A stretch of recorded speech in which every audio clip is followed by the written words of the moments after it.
super interessante, eu vou pegar esse gancho aqui então, eu acho que faz todo sentido, inclusive nós na EQI nos deparamos muitas vezes com esse conceito, a gente reforçar um pouco ainda o conceito de liberdade financeira, porque para muita gente esse conceito acaba se misturando com a ideia de total independência, no sentido de não vou precisar mais trabalhar, não vou precisar mais fazer nada, eu vou poder ficar na praia, deitado na minha rede, ouvindo o som do mar e dos passarinhos, enquanto o meu dinheiro trabalha para mim. Isso muito estimulado, eventualmente, até por alguma bibliografia que foi mal interpretada, eu até diria, porque provavelmente a bibliografia, se ela é honesta, e a gente tem muita coisa boa no mercado, ela nunca deixou isso, ela nunca foi taxativa nesse sentido, né? Mas eu queria que você explorasse um pouquinho mais esse conceito da liberdade financeira, portanto. Eu acho que esse ponto é interessante, né? As pessoas confundem, né, a questão da independência financeira com a ideia de que algum dia elas vão poder ficar sem fazer nada para o resto da vida. Acho que esse é um conceito até um pouco estranho de aposentadoria, Isso. porque não faz muito sentido, principalmente se a gente considerar hoje a capacidade que a gente tem por conta de ter muitas ofertas de aprendizado, de ter, sei lá, 2, 3 carreiras muitas vezes dentro Claro. desse horizonte temporal de vida que a gente tem. Então, Vender acho uma empresa, fundar outra, começar outro negócio, exatamente. Então, possibilidades. eu gosto muito de uma definição que diz mais ou menos assim, né? Você tem que ter uma quantia de dinheiro suficiente para você fazer qualquer coisa, mas que não precisa ser tanto dinheiro a ponto de você não precisar fazer nada.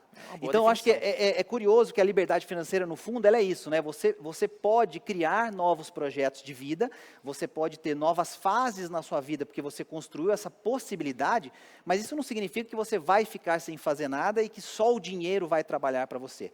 E aí existe um outro ponto interessante que a gente tem que lembrar, né, quem está nos assistindo também.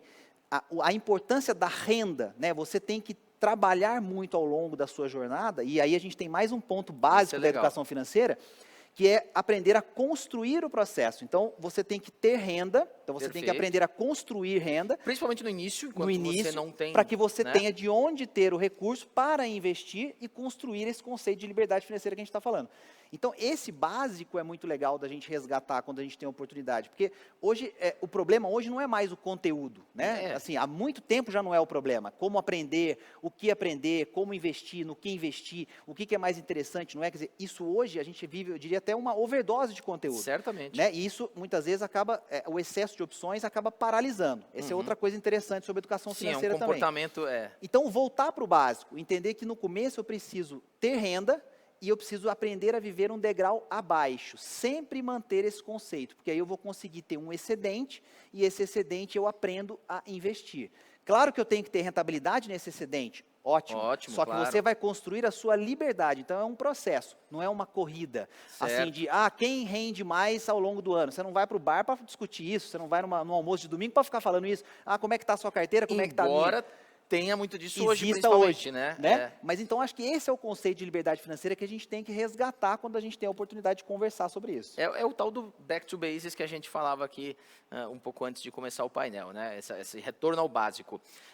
Mas eu queria, ainda fazendo aí, pegando o gancho dessa questão da liberdade, eu também tenho uma definição particular, que não é exatamente minha, eu peguei emprestada ela, que diz que liberdade financeira nada mais é do que a ideia, né, a concepção de você entender ou poder, né, saber quando, como e de que forma, né, enfim, você vai gastar o seu tempo. Né? Quer dizer, eu não preciso mais aceitar qualquer condição, eu preciso desse emprego que me paga pouco, que não me deixa feliz, que me tira do convívio familiar, que me esgota, mas porque eu preciso desse dinheiro, eu preciso da grana ali, né, no D0. Quando você tem a liberdade financeira, você tem essa possibilidade de escolha e você pode fazer, obviamente, tantos outros projetos de vida que fazem muito mais sentido, às vezes, para a tua satisfação pessoal, né? Então, esse é um conceito muito bacana que eu gosto de trazer realmente para os nossos... para quem está nos assistindo, você não precisa imaginar que só quem tem liberdade financeira é quem tem muito dinheiro e que nunca mais vai precisar trabalhar na vida, até porque a gente vê que não é assim que acontece. Nesse ponto, tem uma discussão interessante que a gente pode até alimentar também, que é assim, né? Existe uma frase que eu gosto muito também de repetir, ela não é minha também, mas assim, aquilo com que você dedica mais o seu tempo e o seu dinheiro, no final das contas, reflete o que são as suas prioridades. Certo. Então, quando a gente está falando desse seu conceito, que é muito interessante, de eu poder escolher, né, de eu poder desenhar, planejar esse momento em que eu vou conseguir atingir essa maturidade que você colocou, a gente tem que lembrar as pessoas também desse conceito básico de prioridade.